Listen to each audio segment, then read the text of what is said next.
The Joe Rogan Experience. So speaking of cults, I was just thinking about this because I ended up on a cult, kind of, like accidentally. I didn't have a place Recently? to stay. No, I was talking to Sam Harris yesterday, and we were talking about all of his time. I didn't know that he spent like 10 years as like a wandering hippie. I had no idea. Yeah. In India. And so I was like, you know, how a lot of people don't get out. And when I was traveling for 2 years around the world, I ended up on a lot of ashrams.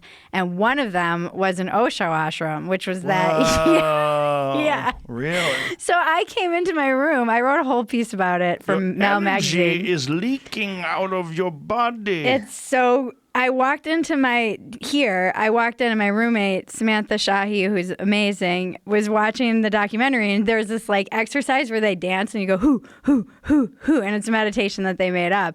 And I'm like, oh, I've done that. And they're naked. And she's like, of fucking course you've done this, Bridget. And I sat down, I'm like, oh my God, it wasn't Osho, because he's obviously dead, but it was his lineage. And it was wild. I was there for like 3 weeks. Wow.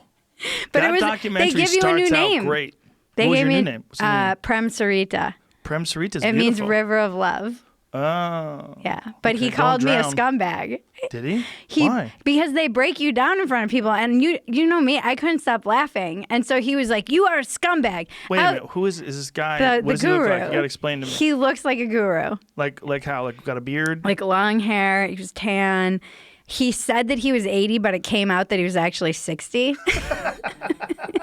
So it's like, look how good I look. And he's like, look at the shape I'm in from being here and eating, because they want you to stay.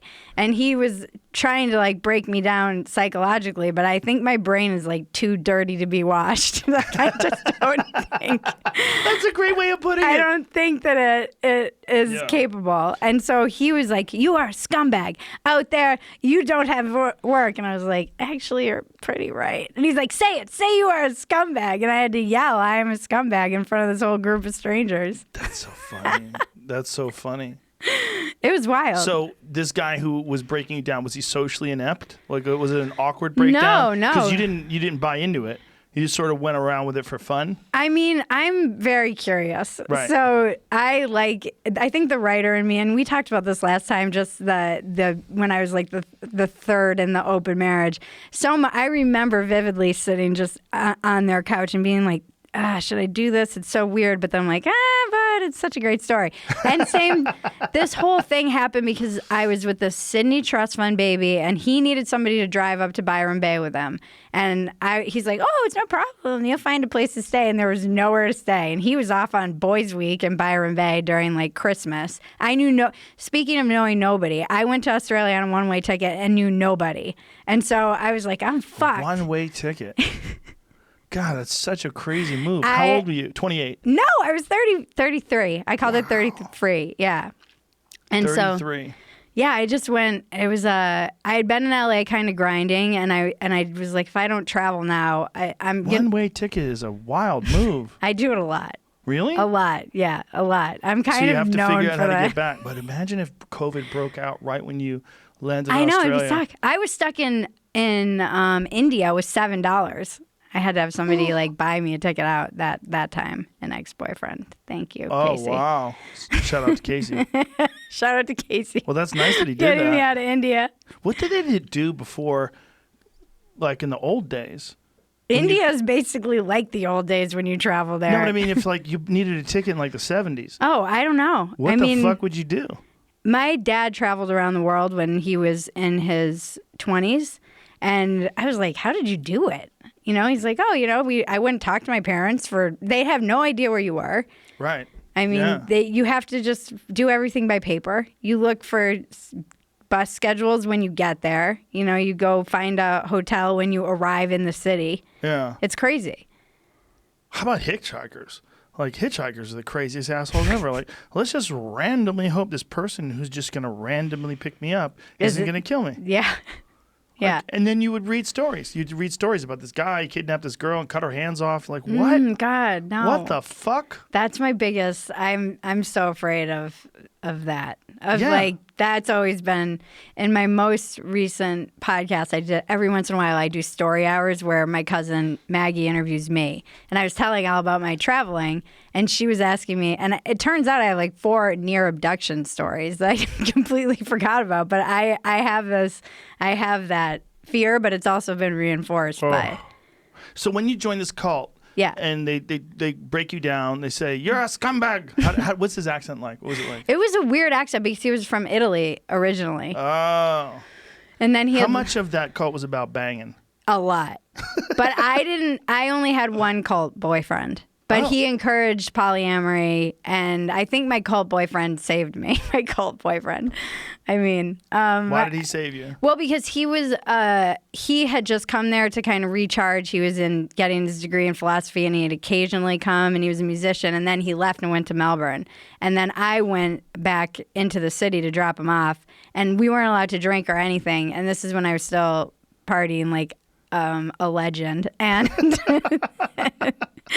and I got 3 bottles of wine, and I drank an entire bottle of wine in the park, and then my friend came and took me back to the ashram, and I was hammered, and I was crying and making a scene, and he was like, what are you drinking? And he said, do you have enough for the rest of everyone? And so then then he let everyone drink. It was weird. Yeah. Then it became like it was a weird thing. You guys started partying. But then I was texting I call him Sydney Trust Fund Boy. I was like, get me the fuck out of here. I want a steak.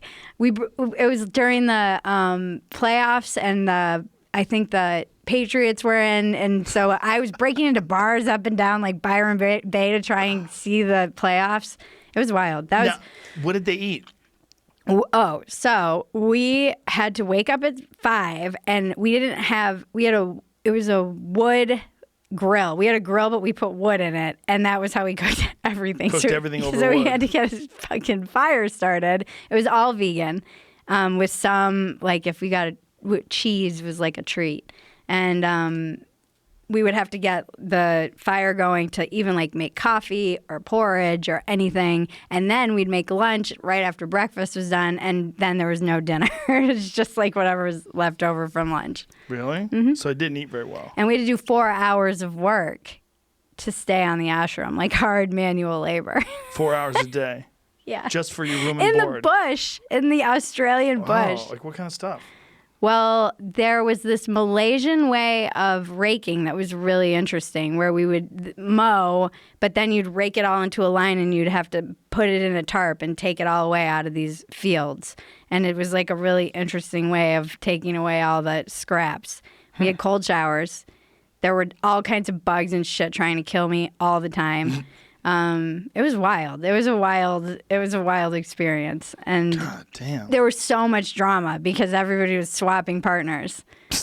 Like, so much drama. It was supposed to be this place where you go and meditate and get in touch, and it was like as the TP turns. It was just like nonstop drama with like all the, and he encouraged it and loved it. And that's what's weird about these places, is they use that to manipulate you into staying. Oh my God. Have you ever talked to Adam Egget about his cult experiences? No. Yeah. You know Adam from the Comedy Store? He's the creative director of the Comedy Store. He's coming on the podcast soon. I love Adam. I love Adam too. Yeah. He's the best. He And is. He's got a crazy cult background. No way. Yeah. My friend Todd, who's a great guy, like not a cult member at all, super normal guy. He watched the first episode of Wild Wild Country, and he was like, this looks great. Looks like they're having so much fun. I go, I know, but stay with it.